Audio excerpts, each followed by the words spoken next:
अस्सलाम वालेकुम। नैब के chairman justice retired Javed Iqbal साहब को एक्सटेंशन मिल रही है या उन्हें हटाया जा रहा है? हटाया जा रहा है तो कौन आ रहा है? बहुत बड़ा सवाल, क्योंकि उनके ऊपर बहुत सारे इल्जामात भी लगे हुए हैं। उनको कहते हैं बाइस्ड हैं, टारगेट करते हैं पीपल्स पार्टी को, मुस्लिम लीग नून को। एक तरफ यह बयान है, दूसरी तरफ यह कि नैब इस तरह काम नहीं करती थी जिस तरह जनाब मोहतरम जस्टिस जावेद इकबाल साहब की सरबराही में नैब ने काम किया है। नैब ने अब तक क्या काम किया है?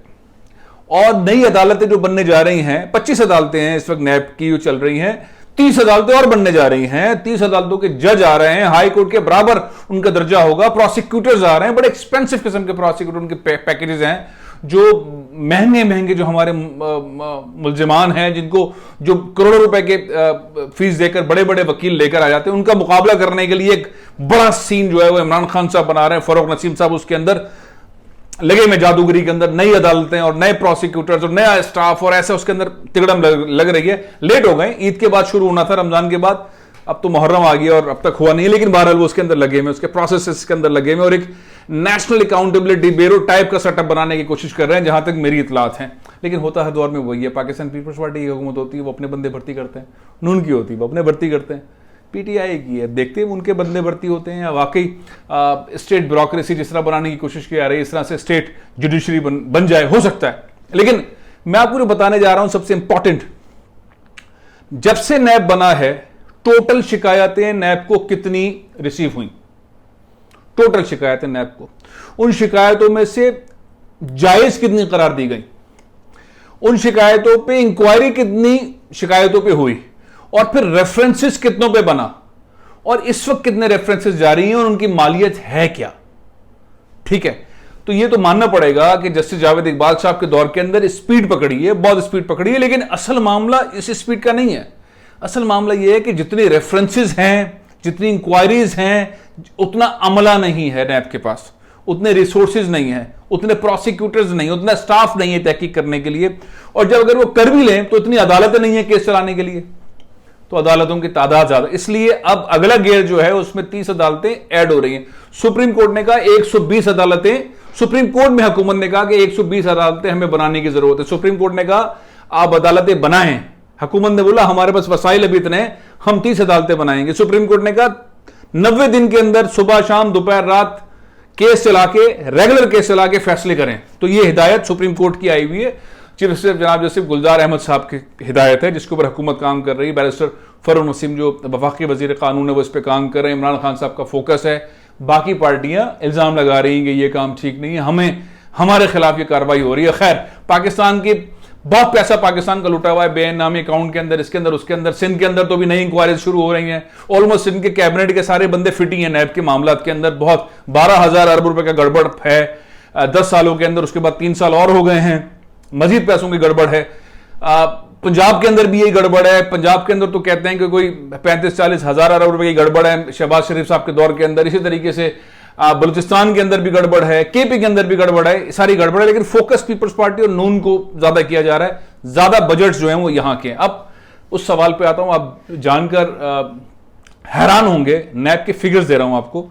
इस तरह से मीडिया पे डिस्कस नहीं हुए, अमूमन और तरीके से डिस्कस हो रही होती चीजें। मैं भी अपने प्रोग्राम्स के अंदर उस तरह से कोशिश करता हूं, लेकिन ये मैं चाह रहा हूं कि आप इसको जरा देखें और सुने तवज्जो के साथ कि मजमूई तौर पर जो शिकायत पाकिस्तानियों ने, मुख्तलिफ इदारों ने अपने लोगों के खिलाफ, पुलिस ने अपने लोगों के खिलाफ, आम शहरी ने ये शिकायतें दर्ज कराई।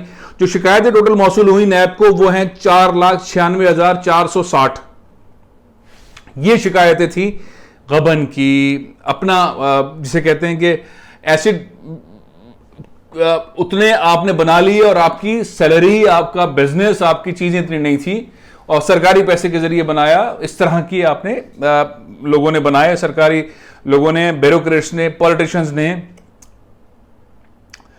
तो शिकायतें मौसूल हुई 4,96,460। उसमें से नैब ने शिकायतें फारिग कितनी कर दी?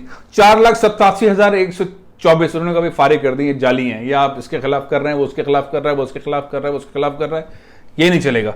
उन्होंने फारिग कर दी। 4,96,460 शिकायतें आई। 4,87,124 उन्होंने फारिग कर दी है, इन्होंने नैब ने फारिग कर दी। उन्होंने कहा भाई ये जो चक्कर है वो एक दूसरे के खिलाफ है। चलें आगे बढ़ते हैं। जायज शिकायत जो नैब ने करार दी कि हाँ ये जायज हैं, इसमें पैसे खाए गए, कौम का पैसा खाया गया, पैसे बाहर ले जाए गए मुख्तलिफ महकमों के वगैरह वगैरह के, उसमें 16,093 शिकायत को उन्होंने जायज करार दिया। अच्छा, इन शिकायत में से कार्रवाई कितनी शिकायतों के ऊपर की? उन्होंने 15,378 के ऊपर कार्रवाई की, यानी कि इंक्वायरी शुरू कर दी और काम करते रहे। इनमें से जो इन्होंने प्रैक्टिकली पॉजिटिव इंक्वायरी की यानी कि उसको आगे बढ़ाया वो 10,241 हैं। उसमें से जो अब तक इन्होंने मुकम्मल कर ली है, इंक्वायरीज मुकम्मल कर ली, वो है 9,275। और इस वक्त जो कोर्ट में रेफरेंसेस चलाए गए, इन सारी इंक्वायरीज को रेफरेंस की शक्ल दी गई और वो चलाए गए, वो हैं 3,754। और नैब ने जिन पर फैसले ले लिए हैं वो 2,477 है। अब ये हो गया पुरानी कहानी। इस वक्त नैब के अंदर जो रेफरेंसेस ज़ेरे समाअत हैं या इंतजार है, इल्तवा के शिकार हैं, डेट्स चल रही हैं, वो हैं 1277 रेफरेंसेस इस वक्त नैब के अंदर चल रही हैं। इनकी मालियत कहते हैं कि 1335 अरब रुपए इनकी मालियत है इन रेफरेंसेस की। मुझे कम लगती है वैसे, मुल्क का पैसा तो बहुत लूटा है, लेकिन बहरहाल नैब की जराए कहते हैं कि 1335 अरब रुपए। अब मामला देखने का यह है कि जो नई 30 अदालतें हैं वो नई रेफरेंसेस और नए इंक्वायरीज, जो कि सिंध हुकूमत के बहुत सारे ब्यूरोक्रेट्स, ऑलमोस्ट 500 ब्यूरोक्रेट नैब ज़दा हैं। सिंध हाईकोर्ट कहता है इनको निकाल दो, लेकिन सिंध हुकूमत निकालती नहीं, कंटेम्प्ट ऑफ कोर्ट है, कोर्ट में जवाब नहीं देती, उनको प्रमोट करके चला रही है। इसी तरह की सूरत हाल पंजाब के अंदर भी है, शहबाज शरीफ साहब वाले दौर के अंदर भी है। तो इस सारी सूरत हाल के अंदर 40 साल तजर्बा रखने वाली शख्सियत जस्टिस रिटायर्ड जावेद इकबाल साहब को अगर एक्सटेंशन मिलती है, जिसके चांसेस ज्यादा हैं, उसकी वजह यह है कि जो अगला नैब का चेयरमैन है उसका इंतखाब करने का जो प्रोसेस है उसमें कायदे अवान और कायदे हिज़्ब इख्तिलाफ को साथ बैठकर तय करना है।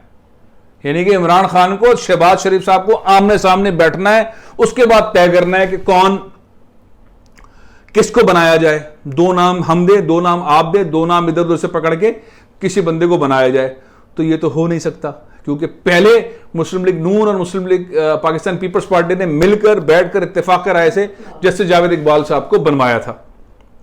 ठीक है, अब अगर इमरान खान आपके ख्याल में बैठेंगे शहबाज शरीफ के साथ, तो वो नहीं बैठेंगे। इसका मतलब यह है कि सारे इशारे मिल रहे हैं कि जस्टिस जावेद इकबाल साहब को एक्सटेंशन दी जा रही है, और इस एतमाद के साथ कि गेयर चेंज करें, 30 अदालतें नई बनाएं, नए जजेस साहिबान को लेकर आए, जरा एग्रेसिव जज साहिबान को लेकर आए जो 3-3 साल के कॉन्ट्रैक्ट पर होंगे, हाई कोर्ट के जज के बराबर उनका रुतबा उनको मराद दी जाएंगी, प्रोसिक्यूटर्स बड़े अच्छे पैसों के ऊपर रखें, टीम्स अदालतों की तेज रखें, केसेस जल्दी से चलाएं और सुप्रीम कोर्ट के फैसले के ऊपर, हुक्म के ऊपर अमल दरामद करें। यानी कि कोई भी रेफरेंसेस 90 दिन से ज्यादा आगे नहीं बढ़े, सजा दिलवाएं, अंदर डालें, पैसे लें, पैसे लेने के बाद बंदे को फारिग करें और उसको नाहल करें 10 साल के लिए, और मुल्क बदल करें, और जो कुछ भी कर सकते हैं वो करें। तो अब मोड ये है कि जस्टिस जावेद इकबाल साहब, मेरे जराए कहते हैं कि जस्टिस जावेद इकबाल साहब को एक्सटेंशन दी जा रही है, उनको नए टास्क दिए जा रहे हैं, उनकी परफॉर्मेंस 3 साल उनके पूरे हो गए हैं, अब कुछ महीने बाकी हैं, और उनको अब ये कहा, जराए मुझे ये बताते हैं, बहुत इंपॉर्टेंट जराए जो कि पाकिस्तान की मामलात को चलाने वाले इदारे हैं, उनके जराए कहते हैं कि और कोई ऑप्शन नहीं है, इमरान खान अभी बहुत बिजी हैं, वो शहबाज शरीफ के साथ इस मौजू के ऊपर बैठने को फिलहाल तैयार नहीं होंगे, इसको एक्सटेंशन देके आगे करना पड़ेगा। आने वाली हुकूमत, जिसके बारे में लोगों को तासुर ये है कि इमरान खान ही वजीर आजम होंगे अगली हुकूमत में, तो वो फिर अगले अपोजिशन के साथ कायदे इख्तिलाफ के साथ बैठकर अगले नैब के चेयरमैन का इंतखाब करेंगे। तब तक गेयर चेंज होगा, और गेयर चेंज होगा, पकड़ धक्कड़ होगी, इंक्वायरी होगी, ब्यूरोक्रेट्स की, सियासतदानों की, जिनके पास मोटरसाइकिलें थी उनके पास गाड़ियां कहां से आई, जिनके पास एक मिनिस्ट्री थी उन्होंने एक मिनिस्ट्री के अंदर कितना कितना पैसा बनाया, उनके बच्चों ने कितना बनाया, कि उन्होंने फ्लैट्स ले लिए, कौन सोराग बोर्ड पर रहते थे, डीएचए के अंदर आ गए, डीएचए में बच्चे, उनके स्कूलों की फीस नहीं थी और वो फिर पता नहीं कहां कहां पढ़कर आ गए, और इस वक्त पाकिस्तान के महंगे तरीन अपार्टमेंट्स के अंदर रहते हैं। मैं 1-2 लोगों का जिक्र कर रहा हूं जिनके मुतालिक इंक्वायरी चल रही है, बहुत सारे ऐसे लोग हैं जिनके खिलाफ इंक्वायरी हो रही है, और इस इंक्वायरी के अंदर तेजी आएगी। अब जब जावेद इकबाल साहब को एक्सटेंशन का लेटर मिल जाएगा तो उन्होंने पीछे नहीं मुड़ के देखना क्या सीन है, उन्होंने आगे करना है। और नैब के अंदर जॉब्स भी आ रही हैं और अच्छी सैलरीज की आ रही हैं, और ऐसे लोगों को नैब ढूंढ रही है कि जो पाकिस्तान के लिए काम करें, बिला खौफ व खतर काम करें।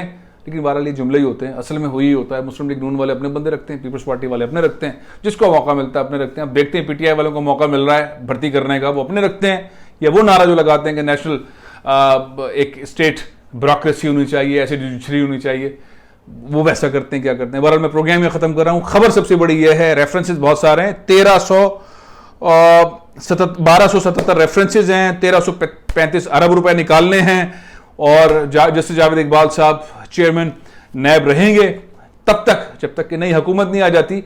और नई हुकूमत के जो वजीर आजम और कायदे इस खिलाफ होंगे वो बैठेंगे, उसके बाद वो तय करेंगे कि कौन नैब का चेयरमैन होगा। लेकिन ये मैं आपको बता दूं, सिंध के अंदर ब्यूरोक्रेसी और वज़रा की खैर नहीं है, उनकी पकड़ दकड़ है। इसी तरीके से बलूचिस्तान के अंदर पिछली हुकूमतों के अंदर पकड़ दक्कड़ है, इस हुकूमत के अंदर भी पकड़ दक्कड़ का पूरा सीन है। वजीर आला जाम कमाल साहब की कैबिनेट के अंदर बहुत सारे लोगों के खिलाफ इंक्वायरी चल रही है। अगर वो रेफरेंस के अंदर तब्दील होती है तो बलूचिस्तान के बंदे भी उठाए जाएंगे। और नून लीग का तो आपको अशर ही मालूम है कि पिछले 10 सालों के अंदर उन्होंने क्या किया और सूरत हल किया है। लेकिन बहरहाल बोजदार साहब के खिलाफ कोई इंक्वायरी, कोई ऐसा सीन नहीं चल रहा। लेकिन बहरहाल जस्टिस जावेद इकबाल साहब चेयरमैन नैब रहेंगे। प्रोग्राम ये खत्म कर रहा हूं, इंशाअल्लाह कल फिर हाजिर होऊंगा। इजाजत दीजिए। पाकिस्तान जिंदाबाद।